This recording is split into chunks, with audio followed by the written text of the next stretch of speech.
दोस्तों नमस्कार। स्वागत है आपका हमारे इस YouTube मंच पर। स्थिरता के नाम पर जड़ता को प्रमोट करने वाली सरकारों का दौर अब दुनिया के सबसे बड़े लोकतंत्र में खत्म हो चुका है और एक बार फिर गठबंधन का युग वापस आ चुका है। लेकिन जिस स्थिरता और जड़ता का जिक्र मैंने किया, अगर उसे बहुत सामान्य बोलचाल की भाषा में कहें तो स्टेबिलिटी और स्टेटस को एक ही मान लेने वाला जो दौर पिछले 10 सालों से इस देश में चल रहा था और जिस दौर की समाप्ति की का उद्घोष 1989 में इस देश की जनता ने कर दिया था, उस दौर की एक क्षणिक वापसी एक दशक के लिए हुई। लेकिन उस वापसी ने इस देश को जिस प्रकार से जीडीपी की तरक्की की रफ्तार को पीछे लेकर गई और उन सब से आगे बढ़कर देखे तो एक अजीब तरीके के सांप्रदायिक माहौल में जब हिंदुस्तान को रंगने की कोशिश हुई तो उस रंगने की कोशिश से निकलकर जब 4 जून को लोकतंत्र का नया सवेरा हमारे आपके सबके सामने आता हुआ दिखा, तो उस लोकतंत्र के नए सवेरे के स्वागत के लिए जब इस देश की जनता कुछ नयापन की उम्मीद कर रही थी, तो उस नयापन के पहले एक बहुत ही अजीब तरह के लोकतांत्रिक परिवेश को, लोकतांत्रिक ढांचे को तार तार करने वाला माहौल देखा गया। आमतौर पर यह होता है कि जिस दल को या जिस गठबंधन को सरकार बनाने का मौका मिलता है, उस गठबंधन की सबसे बड़ी पार्टी अपने संसदीय दल का नेता चुनती है। लेकिन वो प्रक्रिया नहीं हुई। किसी ने सोचा भी नहीं होगा कि संसदीय दल की बैठक के पहले एनडीए के सहयोगी दलों की बैठक की गई और उसके बाद भारतीय जनता पार्टी जो सबसे बड़ी पार्टी, सिंगल लार्जेस्ट पार्टी बनकर सामने आई, उसने अपने संसदीय दल की बैठक बुलाई नहीं, आज तक नहीं बुलाई।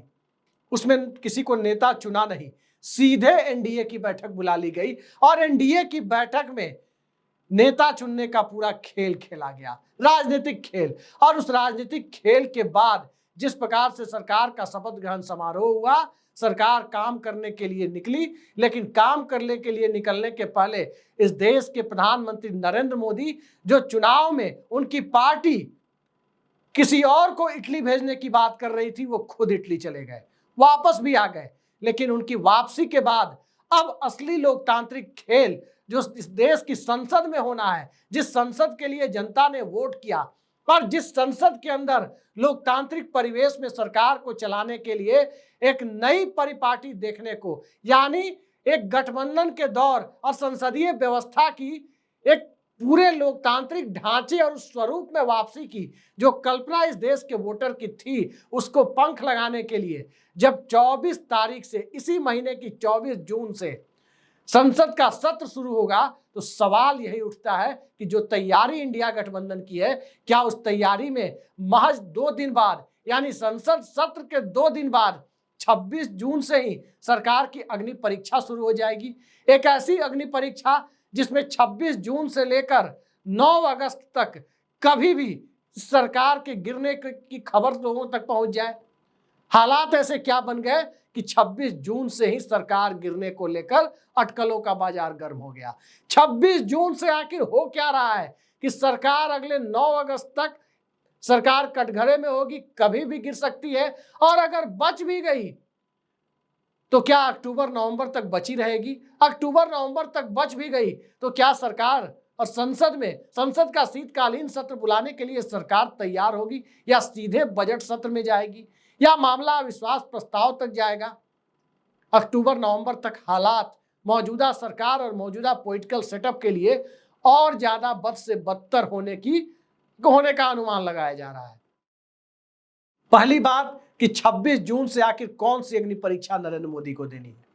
उनकी सरकार को देनी है। तो अग्नि परीक्षा यह है कि 26 जून को लोकसभा स्पीकर का चुनाव होगा और जो तैयारी स्पीकर पद के लिए, लोकसभा अध्यक्ष पद के लिए इंडिया गठबंधन ने जो तैयारी कर रखी है, और उस तैयारी के आश्रय जो अंदर खाने बड़ी तैयारी चल रही है, पार्टियां भले ही कुछ कहे, पार्टियों के प्रवक्ता भले ही कुछ कहे, चाहे वो एनडीए के हो या इंडिया के हो, लेकिन जो अंदरूनी सूत्रों के हवाले से खबर आ रही है, उससे तो यही लगता है कि 26 जून को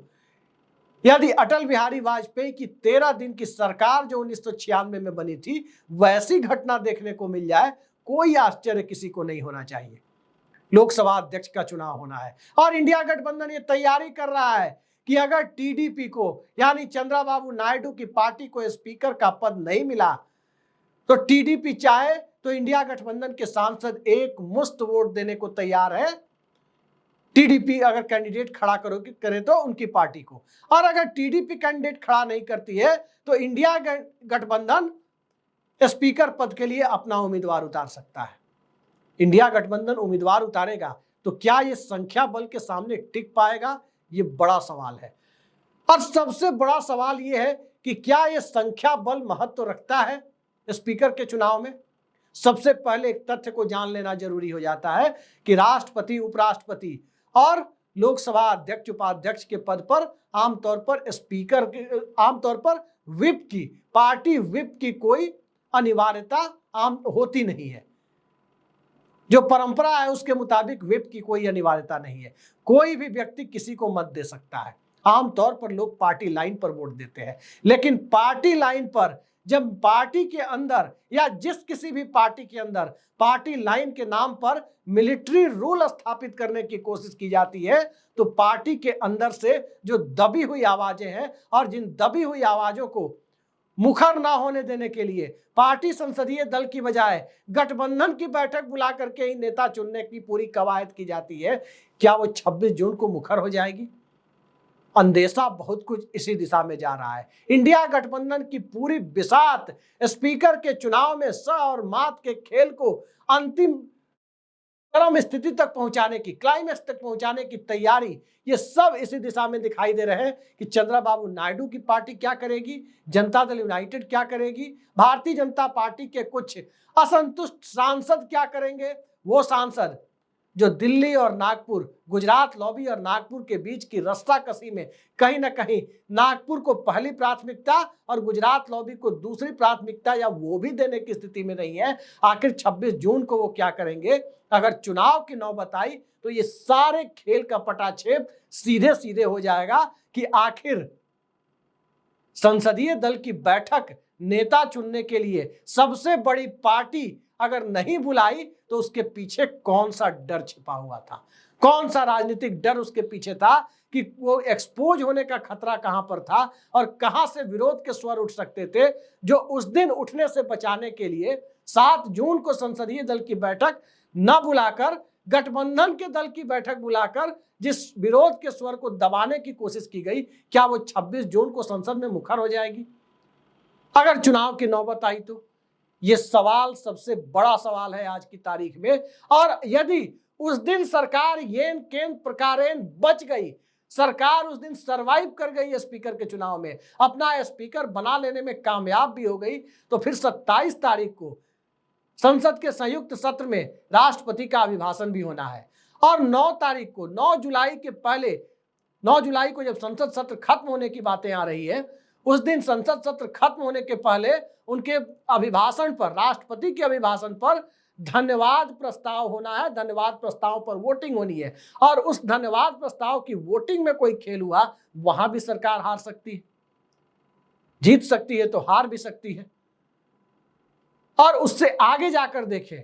हालांकि धन्यवाद प्रस्ताव पर आमतौर पर लोग पार्टी व्हिप जारी कर देते हैं, लेकिन उससे आगे बढ़कर देखें तो संसद का सत्रावसान कहना ज्यादा उचित नहीं है, बल्कि ज्यादा बेहतर होगा कि 14-15 दिनों का गैप इसे कहा जाए। और उसके बाद 22 जुलाई से जब संसद का बजट सत्र शुरू हो रहा है, नए वित्तीय वर्ष के बचे हुए महीनों का बजट सत्र, तो उसके लिए जब बजट सत्र में वित्त मंत्री निर्मला सीतारमण बजट पेश करेंगी, एनुअल फाइनेंशियल स्टेटमेंट जिसे मनी बिल भी कहते हैं, उस मनी बिल पर 114 या उससे ज्यादा डिमांड्स पर एक एक कर जब संसद में वोटिंग होगी तो 9 अगस्त तक जो वो सत्र चलना है, उस सत्र के दरमियान 114 डिमांड्स में से, बजट की 114 डिमांड्स में से किसी एक डिमांड पर सरकार अगर पिछड़ गई तो तय मानिए कि सरकार को इस्तीफा देने के सिवा और कोई चारा नहीं है। हर दिन,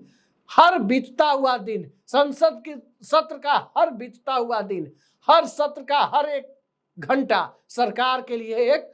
अग्नि परीक्षा की तरह, एक विश्वास मत की तरह साबित होने जा रहा है। भले ही राष्ट्रपति भवन की तरफ से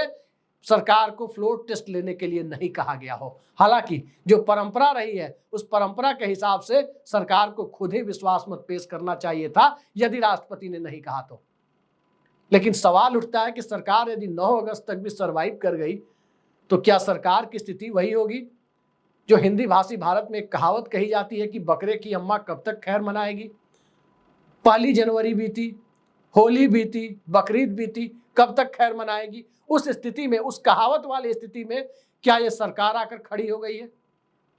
और सरकार अगर आकर खड़ी हो गई है उस स्थिति में, तो 3 राज्यों के चुनाव को भी देखिए। आज महाराष्ट्र में महाविकास आघाड़ी की बैठक हुई और महाविकास आघाड़ी की बैठक में जिस प्रकार से इंडिया गठबंधन के उस महाराष्ट्र के क्षेत्रीय स्वरूप यानी एमवीए ने अपनी एकजुटता प्रदर्शित की, शरद पवार से लेकर उद्धव ठाकरे और कांग्रेस के मौजूद प्रतिनिधियों ने एकजुट होकर अक्टूबर-नवंबर का विधानसभा चुनाव लड़ने का फैसला लिया।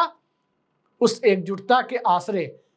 भारतीय जनता पार्टी को जो लोकसभा चुनाव में जो बड़ी शिकस्त महाराष्ट्र में मिली है, उससे कहीं आगे जाकर मराठी मानुष का गुस्सा गुवाहाटी मॉडल से लेकर के मौजूदा सरकार के चलने और चलाए जाने और उसको चलवाने के पीछे की ताकतों के खिलाफ जिस प्रकार का आक्रोश दिखाई दे रहा है, वो आक्रोश एक जनमत के रूप में जब सामने आएगा, उसके बाद ये सरकार कब तक टिकेगी। और जब सरकार उसके बाद की बात हम कर रहे हैं, तो महाराष्ट्र के साथ या थोड़े आगे पीछे 10-15 दिन, 1 महीने आगे पीछे, या हो सकता है साथ ही हो जाए, हरियाणा और झारखंड का भी चुनाव है, हो सकता है बिहार का भी चुनाव हो जाए। उस परिस्थितियों में आखिर सरकार के लिए ऑक्सीजन कौन सा राज्य बनेगा? झारखंड से ऑक्सीजन बनने की गुंजाइश बेहद कम दिखती है। ईडी के दुरुपयोग के बाद, हेमंत सोरेन की गिरफ्तारी के बाद ये गुंजाइश विधानसभा चुनाव में अब कम हो गई दिखती है कि सत्ता परिवर्तन वहां होगा भी। और उससे आगे बढ़कर देखें तो हरियाणा के किसान तो बेसब्री से उस दिन का इंतजार कर रहे हैं, उस दिन का इंतजार जिस दिन हरियाणा में भारतीय जनता पार्टी की जगह इंडिया गठबंधन के दलों की, खासकर कांग्रेस की सरकार सत्ता में आ जाए और जो शंभू बॉर्डर पर किसान बैठे हुए हैं, पंजाब हरियाणा बॉर्डर पर स्थित शंभू बॉर्डर पर, उन किसानों को और हरियाणा के किसानों को सीधे दिल्ली पर, सिंघू बॉर्डर पर और दिल्ली के चारों तरफ से, 3 तरफ से जो हरियाणा घिरा हुआ है, अलग अलग राज्यों के किसान सीधे यहां इन बॉर्डर तक पहुंच जाए, इसकी तैयारी के लिए जिस बेसब्री से इंतजार हरियाणा में हो रहा है, शायद उस बेसब्री से तो महाराष्ट्र में भी मौजूदा सरकार के खिलाफ इंतजार नहीं हो रहा।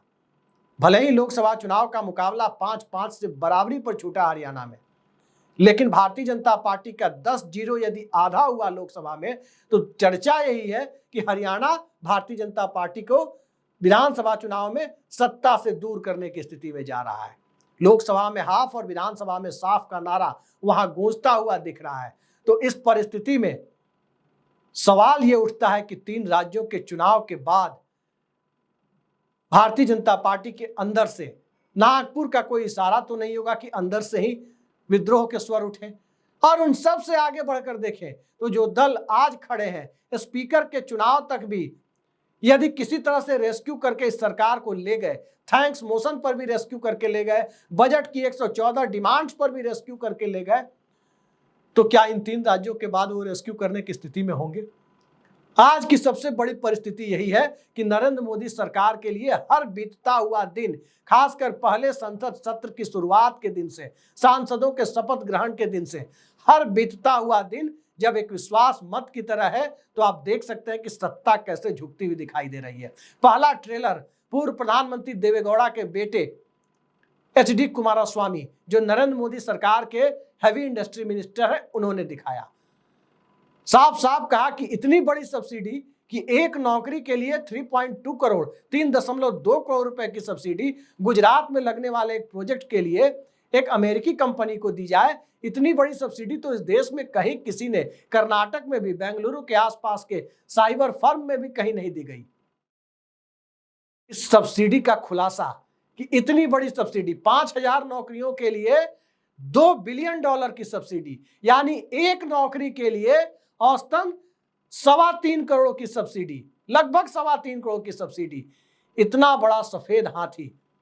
इस देश में किसी राज्य में हुआ नहीं था। इतना बड़ा सफेद हाथी वाला खेल कहीं नहीं हुआ था। लेकिन क्या आप कल्पना कर देख सकते हैं, क्या कोई इस बात की कल्पना भी कर सकता है क्या कि भारतीय जनता पार्टी के अंदर से कोई हैवी इंडस्ट्री मिनिस्टर इस बात का खुलासा करता? भले ही उस मंत्री को बाद में सफाई देने के लिए मजबूर किया गया हो कि उनका इशारा दूसरी तरफ था, लेकिन बात तो वो कह गए। मुंह से निकली हुई बात और बंदूक से निकली हुई गोली कहा जाता है कभी वापस नहीं आती। तो जो बात उन्हें कहनी थी वो कह गए, और वो बात फैक्ट के करीब ही लोग बता रहे हैं कि वो बात काफी हद तक सही है कि 5,000 लोगों की नौकरियों के लिए $2 बिलियन की सब्सिडी दी गई। अगर ये 272 प्लस की सरकार होती तो किसी मंत्री की जुबान नहीं खुल सकती थी कि इतना बड़ा तथ्य जनता के सामने ला करके रख दे। सबको डर होता सीबीआई और ईडी का, लेकिन एक पूर्व प्रधानमंत्री का बेटा, इस देश के पहले ओबीसी प्रधानमंत्री का बेटा, इस देश के दूसरे ओबीसी प्रधानमंत्री की कैबिनेट का सदस्य तो हो सकता है, लेकिन साष्टांग दंडवत करके हर सही गलत में जी हुजूर करने की स्थिति में वो नहीं जा सकता। ये बहुत बड़ी सच्चाई है। और अंततः प्रधानमंत्री के शब्दों को यदि एसडी कुमारस्वामी के लिए ज्यादा से ज्यादा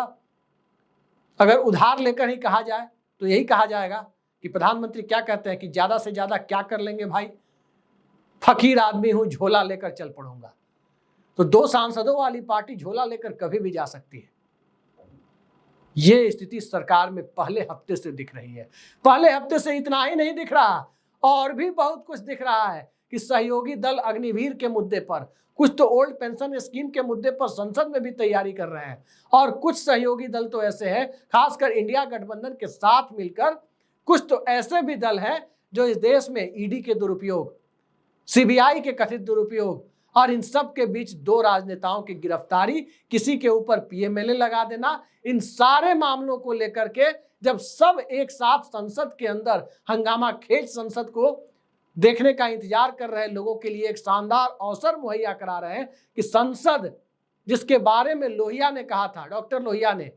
कि जब सड़कें सूनी हो जाती हैं तो संसद आवारा हो जाती है, तो सड़कों का सूनापन तो राहुल गांधी ने भारत जोड़ो यात्रा और भारत जोड़ो न्याय यात्रा, अखिलेश यादव की उत्तर प्रदेश में की गई मेहनत ने, महाविकास आघाड़ी ने, ममता बनर्जी और एमके स्टालिन के जज्बे ने सड़कों का सूनापन तो करीब करीब खत्म कर दिया। अब संसद का सूनापन खत्म करने की जो जिम्मेदारी इंडिया गठबंधन के ऊपर आई है, और सरकार को बैसाखियों पर चलाने या कभी भी बैसाखी खींच लेने की परिस्थिति जो एनडीए के सहयोगी दलों के सामने खड़ी हुई है, उससे साफ जाहिर हो जाता है कि सदन में नेता प्रतिपक्ष जब 10 साल के बाद होगा, इस कुर्सी पर, विपक्ष के नेता की कुर्सी पर 10 साल के बाद कोई विराजमान होगा, तो वो परिस्थिति नरेंद्र मोदी के लिए, उनकी सत्ता के लिए, अमित शाह के लिए, फ्लोर मैनेजमेंट के लिए और नए बनने वाले लोकसभा अध्यक्ष के लिए बहुत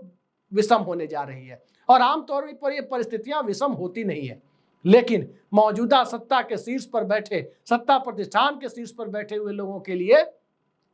गठबंधन सरकार चलाने का अनुभव गुजरात से लेकर दिल्ली तक अब तक नहीं रहा है। और इस बार भी यही दिखा है मंत्रिमंडल विस्तार में। सहयोगी दलों को क्या मिला? कहीं हवाई जहाज उड़ाने के लिए मिला, तो कहीं भेड़ बकरी मछली पालने के लिए मिला, वही मंत्रालय मिला। कहीं किसी को लीची पैकिंग कराने वाला विभाग मिला, तो कहीं किसी को कुछ मिला। तो ये हालात जब सहयोगी दलों के लिए आज भी एक दलीय व्यवस्था की तरह सरकार चलाने की स्थिति में लेकर जा रहे हो, तो सहयोगी दलों के नजरिए से और विपक्षी दलों के नजरिए से, जन दबाव से जो परिस्थिति निर्मित हो रही है, उस परिस्थिति में 26 जून को स्पीकर के चुनाव पर भी यदि ये सरकार हारती हुई दिख जाए, इस सरकार को बैरंग वापस लौटना पड़े, कोई आश्चर्य नहीं होना चाहिए। सवाल यही है कि 26 जून को क्या सरकार गिरेगी? और 26 जून को ये सरकार बच भी गई तो इतने सारे थैंक्स मोशन पर, बजट की डिमांड्स पर, कट मोशन पर, या इसके आगे बढ़कर देखें तो 3 राज्यों के विधानसभा चुनाव तक ये सरकार सरवाइव करेगी तो कैसे करेगी? और सर्वाइवल की वो कोशिश भारतीय जनता पार्टी और नरेंद्र मोदी की जो लोकप्रियता कम हुई है, उस लोकप्रियता को और रसातल में लेकर तो नहीं चली जाएगी। हालात बहुत कुछ इसी तरफ इशारा कर रहे हैं। और इंडिया गठबंधन ने बिल्कुल सही समय पर, लोहा गर्म है तभी हथौड़ा मारने की कोशिश के तहत, जो अंदरूनी सूत्रों का दावा है कि लोकसभा स्पीकर के पद के चुनाव को दिलचस्प बनाने की, निर्विरोध ना होने देने की, उस परिस्थिति में निर्विरोध ना होने देने की जब टीडीपी का अध्यक्ष ना बन रहा हो, एक बड़ी तैयारी जो करते हुए नजर आ रही है। उस तैयारी में नरेंद्र मोदी की सरकार का बहुमत परीक्षण, स्पीकर का चुनाव ही पहला बहुमत परीक्षण फ्लोर टेस्ट के रूप में सामने आ जाए, आश्चर्य किसी को नहीं होना चाहिए। और वही परिस्थिति जब जनता के मुद्दों के साथ विपक्ष सीधे सीधे जब मुद्दा आधारित चुनाव में जीत करके 250 के करीब सीटें लेकर के संसद में पहुंचा है, तो वहां आप सोच सकते हैं कि जो सड़क पर दिख रहा है कि नीतीश कुमार और चंद्रबाबू नायडू अपने फैसले पर पुनर्विचार करें, जन दबाव में ये दोनों पार्टियां फैसले पर पुनर्विचार करने के लिए मजबूर हो जाए, किसी को आश्चर्य नहीं होना चाहिए। याद रखिए, जनता दल यूनाइटेड ने तो 29 जून को राष्ट्रीय कार्यकारिणी की दिल्ली में बैठक भी बुला ली है। सबको आश्चर्य हो रहा है कि बैठक इस वक्त क्यों, लेकिन नीतीश कुमार है। नीतीश कुमार को सस्पेंस फिल्म का बहुत बड़ा पॉलिटिकल डायरेक्टर कहा जाता है। तो कई सारे मामले अभी जिस पर से परतें हटनी बाकी है, लेकिन परतें हटाने और हटने के दौर में नरेंद्र मोदी सरकार का सर्वाइवल और नरेंद्र मोदी सरकार का जाना दोनों यदि एक साथ आकर खड़ा हो गया हो, तो आप कल्पना कर सकते हैं कि ये देश किस दिशा में जा रहा है और सत्ता के पास देश के लिए कितना समय है और सत्ता के पास अपने सर्वाइवल की कोशिशों के सिवा और कितना समय बचता है जिसमें वो तमाम मौजूद और ज्वलंत मुद्दों पर के समाधान की दिशा में आगे बढ़ सके। बहुमत रहते हुए तो बढ़ने की कोशिश करने में कोई दिलचस्पी इस सरकार ने नहीं दिखाई। अब अल्पमत की सरकार और गठबंधन सरकार के दौर में ऐसी कोई कोशिशें दिखेगी, फिलहाल तो संदिग्ध लगता है, लेकिन उम्मीद पर दुनिया कायम है। आज के लिए इतना ही। नमस्कार।